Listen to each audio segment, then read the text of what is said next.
Were you going to ask about weed? First police gonna be. Let's talk about weed. What do you think about marijuana? I support legalizing it. Yeah. For recreational use. 26 states have done it. I think it's ridiculous to waste police resources on it. By the way, I don't think smoking weed's good for you. It's just not good for you. Yeah, please, be honest, be honest. But neither is alcohol. Okay. You know, and I have a couple of glasses of wine. Cheeseburger.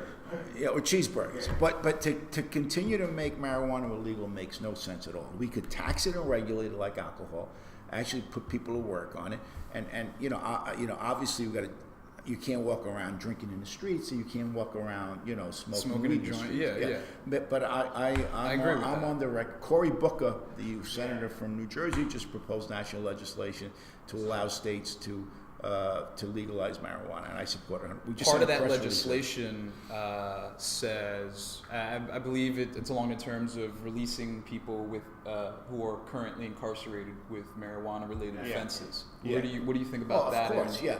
If they're not violent, sometimes you got to be careful because some folks that may be in there for marijuana, but also have additional issues. Antisocial behavior. Well, they've committed a violent felony or a crime. You don't want to release those folks because they could hurt somebody else until they're rehabilitated. But if they're in there for marijuana, they should not. First of all, I don't think there are a lot of people in jail for marijuana these days anymore. Yeah.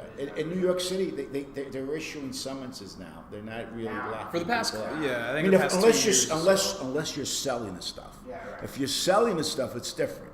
Use and sale, right? If you're selling the stuff, there are people in jail for marijuana But sales. there's also I've had a couple of friends who've gotten caught with just a lot of baggies because they buy a lot to smoke a lot, and because of that they got hit with intent to sell. Hit with intent to sell. That's not rare at all. That's like Well, we don't want people going to jail for marijuana. We want it so legally, like they've done in 26 states now. Mm-hmm. I think it's. and their economies are booming. They opened up like 16 school districts in Colorado. Believe me, we're on the same wavelength. I've been on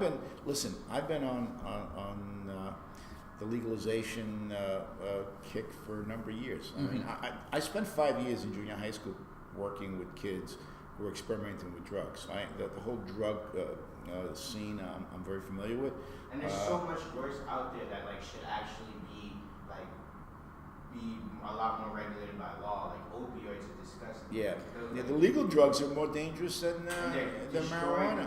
They're destroying all types of suburbs. Well, we had 60,000 people die from opiate overdoses last year. That's as many people as died in the war in Vietnam.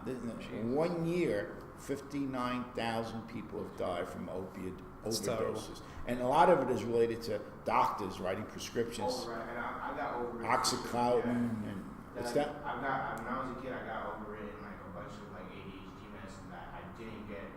Like no one said I had ADHD as a diagnosis. Can you on that topic? Can you? I've heard stories. I've known people. I've had friends that have come out of Rikers or have went through the court system for antisocial behavior, which is antisocial behavior. I mean, Fighting a lot. like social deviants, delinquents, people. It adds up over time, and you can get arrested if it adds. Because I get scared me with that. Yeah. So you go in and they have a prison psychiatrist, a court psychiatrist. And sometimes they'll even have lawyers that'll press you and say, you did this because of drugs and alcohol, right? Or you did this because of some mental illness thing, right? Boom, all right, so they prescribe you something and they hit you with a couple pills. Is that something you can look into further? Because these are anecdotal stories I've heard, but I've heard so many anecdotal stories like this. I think the whole country is we push too many pills and we push too much medication. I think there are things we can do holistically without giving people. I mean, I'm not against drug use if it's for good reason. Believe me, neither am I. Yeah, I mean, you don't want people suffering. People that are pain management issues. Right. It's about use and abuse, right? So you've got to hold professionals accountable. I mean, they have locked up a number of doctors. They just locked up a guy on Staten Island that was writing, the fentanyl and oxycontin. Right. He was basically, anybody that came in, he just wanted to get paid. He'd write prescriptions, and they didn't need it. So I think we got to hold people accountable, pharmacists as well as doctors, and that if they abuse their privileges, their professional privileges, they should go to jail, they should be fined, or what have you. And a lot of those pharmacists have huge lobbies. A lot of those, like, it's crazy because like they're out here, like those are the real like drug dealers, and they're really pushing these drugs on the streets. But then these people have political power, which makes them so much more dangerous than like fucking clawing down the block. So we have 5 minutes. Yeah, you're absolutely right. We have 5 minutes left. Yeah. I want to get your thoughts on Trump, but before that, I'd like to shoot something your way. Yeah. My idea for criminal justice reform. It shouldn't. Now, justice is an arbitrary term. It's very abstract. What is justice to you might be revenge to someone else. You know what I mean? I say we implement a criminal rehabilitation program. When people exude, so I'm basing this off of a couple biology, psychology, and neuroscience classes I've taken here at LaGuardia, which has given me a whole lot of insight into how human behavior works. Now, antisocial behavior, which I described before, is people that would do any socially deviant things that we would consider. And we kind of just throw them away, lock them up, and throw away the key. But I think if we institute, research and rehabilitation, that'll go a long way in the future of lowering crime rate and keeping it down, because we can help these individuals. And if we can't help them, we'll have data and research to understand what kind of environment produces these individuals, It's very interesting that you brought this up, because neurology is now coming into its own in terms of brain chemistry. They're studying the brain much more, much deeper than before. And we now know that the first 3 years of a kid's life are the most important years, right? Okay. And poverty and stress causes changes in brain chemistry. So these kids are coming into the school buildings at 4 or 5 years of age out of poor, stressful surroundings. They got executive decision deficit. They can't make decisions properly. Anger management issues, and as a result, some of them never catch up. They're coming. It's not an IQ issue. The neurologists have discovered stress causes changes in brain chemistry. Yeah. This is not me talking. These are doctors, and it's. I've read the journal article. Yeah. So the fact of the matter is that what I want to do with education is set up these pediatric wellness centers in poor communities where you have concentrated poverty, and start working with mothers and their kids as soon as they're born, even before they're born. Have a team of neurologists and nurses start working with to develop that bonding, that attachment, which they say is central to a kid's development.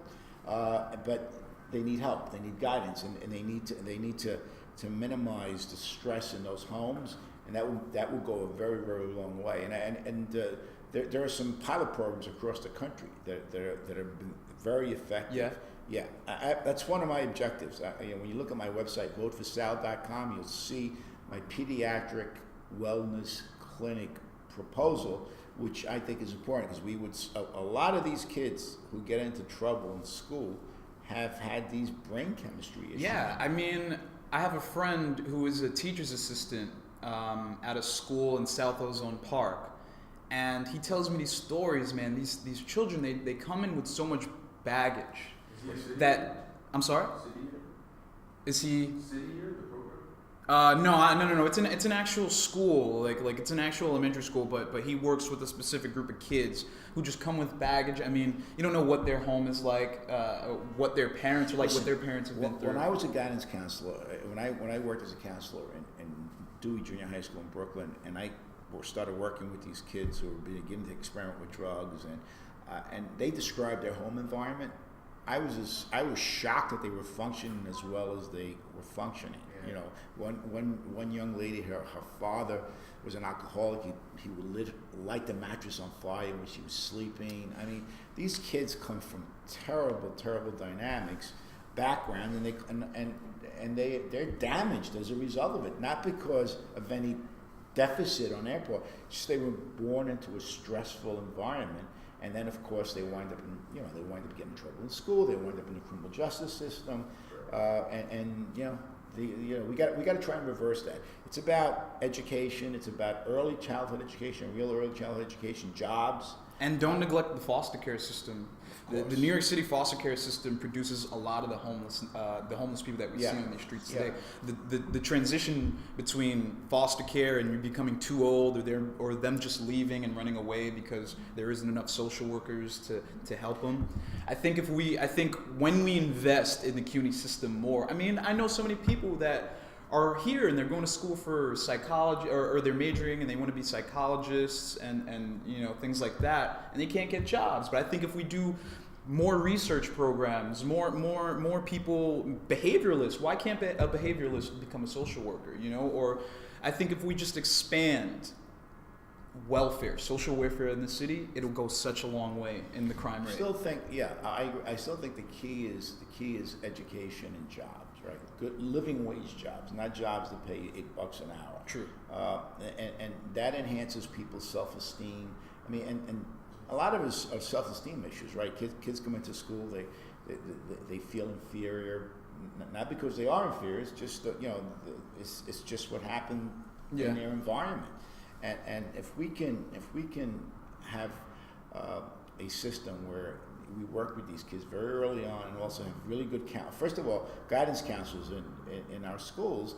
All they do is push paper. There's not enough for them, so they're not really working with kids and trying to enhance their self-esteem and put them on the. I got lucky. I mean, I had terrible counselors when I was in high school. Yeah. It was just luck. I wound up in a community college. I was a baseball player, so that's how I went to school. But I got no help. I was in a big high school in the city.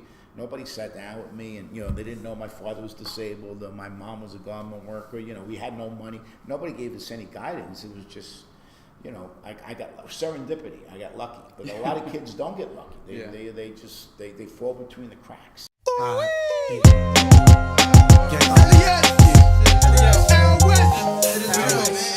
Records, man.